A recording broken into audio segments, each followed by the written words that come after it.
Hey guys, welcome to my channel. This is cleared for stream live on Twitch, and I'll be sharing these videos on YouTube as well. My name is MJ, student pilot and an aerospace engineering student. I'm here to share my experiences as being a student pilot, react to videos on current affairs, report on news in the aviation industry, and also discover new stuff with you lot. As I'm still learning, I want to share my process of learning, and yeah, hopefully we can have some fun. Stay tuned for a lot more to come, and yeah, please like, comment and subscribe. Keep coming back, share this video to anyone that you know, and hopefully this channel goes big. Thank you. Hello guys, we're live on Twitch again, like we have been doing the past week.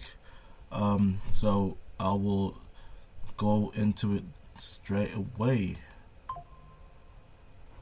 Boom, boom, boom.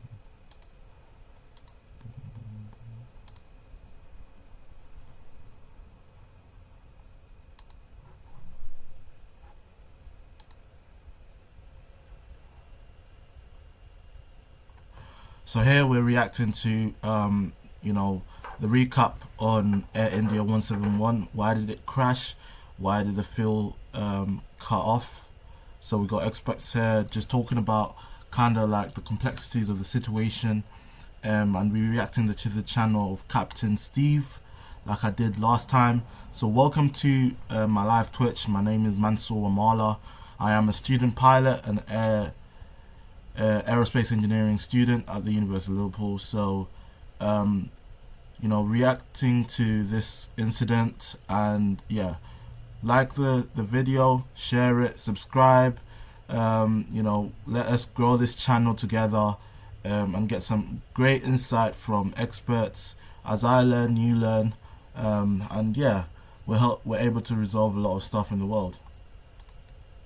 Why would that crew have turned off the fuel control switches? Is there any explanation for that? Yeah, I think that's the real question, is why were these engine fuel shutoff switches moved to the shutoff position? So there are still so many questions. Were those switches deliberately moved? Was this maintenance malpractice? Was it premeditated? And if that's the case, why? All right, our latest video on the Air India 171 crash has well over 3 million views so far and 30,000 plus comments. We've gone into those 30,000 plus comments to come out with your questions, and so we're going to try to get to as many as we can. But let's jump into question number one. Jordan Nash, 7867, taking from what Steve said, is it possible that the pilot committed it would fit the criteria? You draw your own conclusions on that. The report falls short of that. You can look at the evidence as well as I can, and you can draw your own conclusions. All right, so we've got lost but making good time. The preliminary report states the fuel cutoff levers were deliberately moved to the off position. One pilot asked the other why he had done that, and he replied that he had not.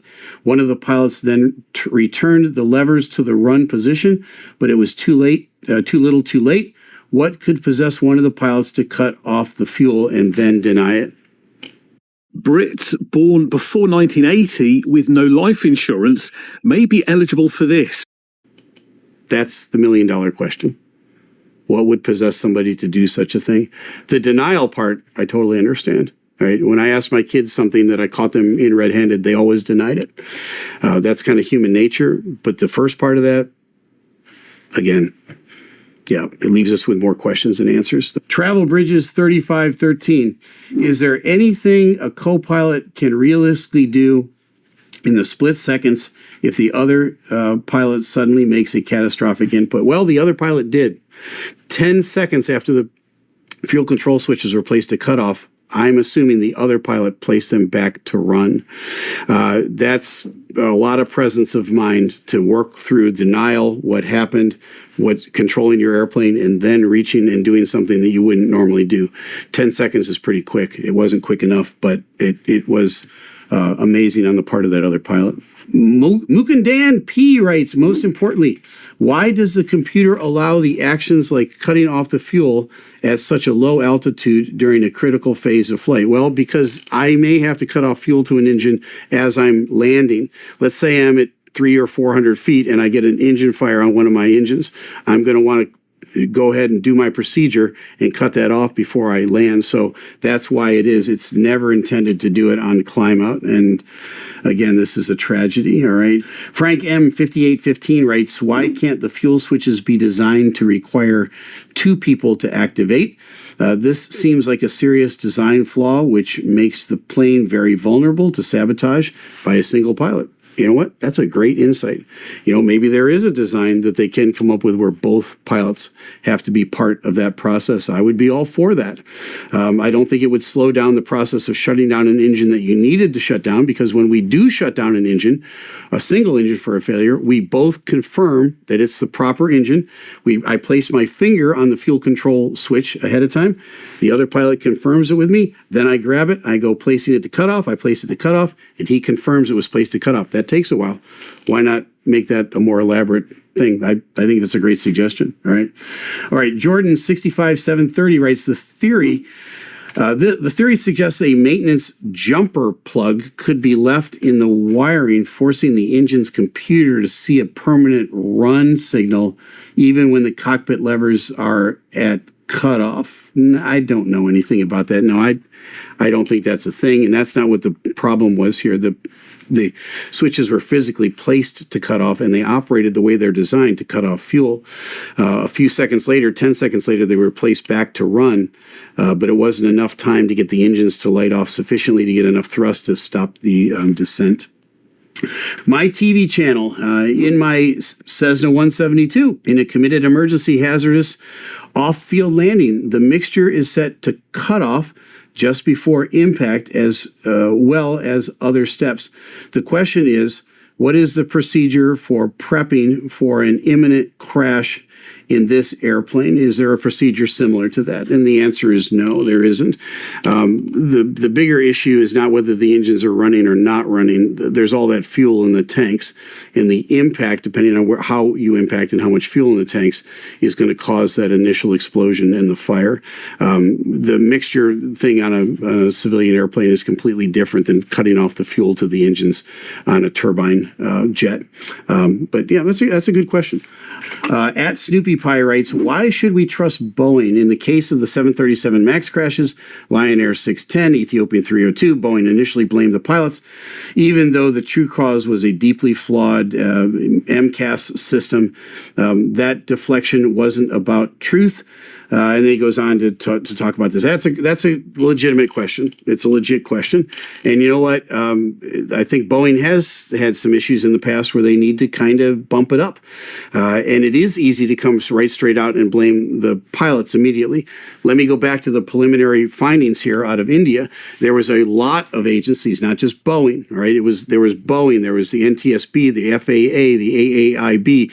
The Canadians were involved.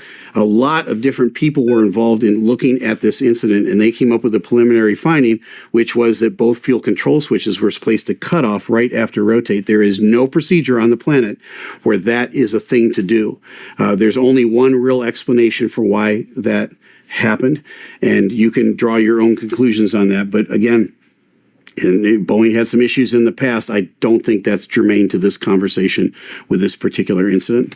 All right, next is JDog 986. As a Boeing worker who worked on the Air India 787 in production, I wish there was some outreach to those who might be affected when one of our planes go down for any reason. My lead was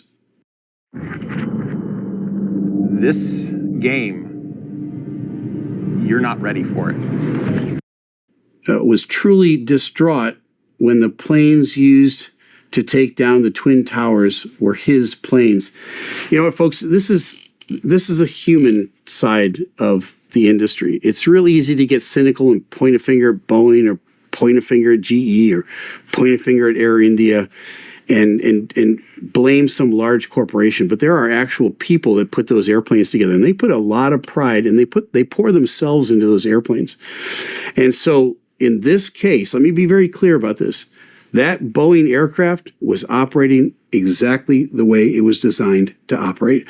There was no flaw in this aircraft that led to this accident. That's very clear from the preliminary report. This was done by human intervention, plain and simple. So yeah, for the folks at Boeing, my heart goes out to you.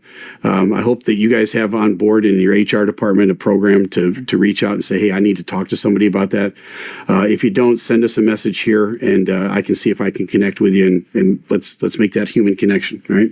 All right. Christian Tinsley, 9624. It is my understanding that pilots traditionally do not seek professional counseling or therapy because they may be grounded. Is there truth to that? If so, what a shame. Yeah, it would be a shame, but there are programs in place. My airline has a very robust program. They highly encourage pilots to reach out. Every time I go to training, I get a briefing on the status of the program. I get handed a refrigerator magnet with the contact names and numbers. I get told, look, there's no jeopardy in reaching out to them, and they'll get you the help that you need. I've probably got 20 of those refrigerator magnets on my refrigerator at home. They've handed it to me that many times. So, yep, is there some stigma with anything that's related to mental health? There is. But we need to work hard to get rid of those stigmas. We're going to try to do that here at this channel going forward. Watch for more on that. Hangin 9365 writes, you talk about taking a day off, but not everyone has the ability or the allowance to take a week or even a day off from work due to a personal issue, fearful of losing their position or a future opportunity. Not everyone has a kind, compassionate, and wise mentor or boss. How does the industry deal with that reality? Well, we've got to police each other, right? We've got to ask each other those good questions. You got to look a little farther into it with your fellow pilots and say, how you doing today? If somebody seems off that day, dig into it a little bit. And then there's a higher calling. I'm not just a pilot who's collecting a paycheck, right? I've got the responsibility and the trust of hundreds of people behind me, and I take that very seriously. And so if I'm in a position where I'm not emotionally or mentally ready to fly, I'm going to call in sick on that day. And if I need to escalate it and go get the help, yeah, is that on me? But my fellow pilots need to look out for me as well. I'm always looking over their shoulder. They're always looking over mine. There's a higher calling. All right, Ruhal Sharma Go writes, is it true that if the result is human error, it is easiest for the airline to get insurance money? I have no idea about that whatsoever. All right, Falcundo writes, as we know, most airline crashes are due to pilot behavior. Will this incident speed up total AI control of commercial jets in the near future? Man, I sure hope not. I sure hope not. The day they go to an airplane that doesn't have a pilot in it, it's completely controlled by AI, is the day that I never step foot on an airplane again. Next question is, play hockey like a pro. They need to put cameras in these aircraft, one facing out and another filming inside the cockpit. All big rig trucks have inward and outward facing cameras. Yep, I've heard that conversation for a lot of years, and they might do that in the future. I'm not sure it would have provided any more information to this. It might have added some confirmation to it. I think the fear on the part of pilots is that somehow those camera videos would get leaked to the general public in something not like this. And so there's been resistance and pushback to that. But there are cockpit voice recorders, flight data recorders that give us virtually the same information. But I hear you about the camera in the cockpit. All right, folks, this is the second installment. We're going to get to even more of your questions because we've got a lot of them. These were some excellent questions. I hope you got some good answers. I hope this helps you understand what happened to Air India 171. Keep the questions coming. And that's it for now. I'm Captain Steeeve, and this has been Ask the Captain. Bet Victor.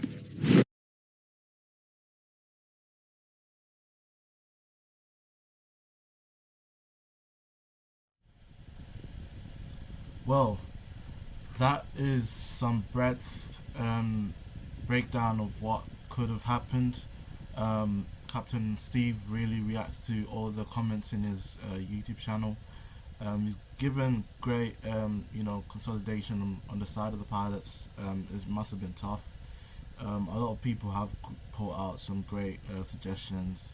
For example, the inside cameras and outside cameras, which would provide a much more clearer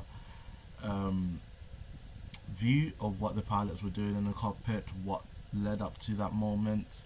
Was there any, misconceptions between the pilots? Was someone not listening to another pilot? But yeah, as he said, he's going to be breaking down a bit more on that topic, and we will be here to react to those videos as well. Thank you for watching this short Twitch, just to react to this short clip from Captain Steeeve. I will be producing more videos like this and reacting to more aviation related content, and also looking into going into more further learning into the industry itself. Thank you for watching, everyone that's on Twitch, and yeah, that is the end of it. Thank you so much, and we will be right back.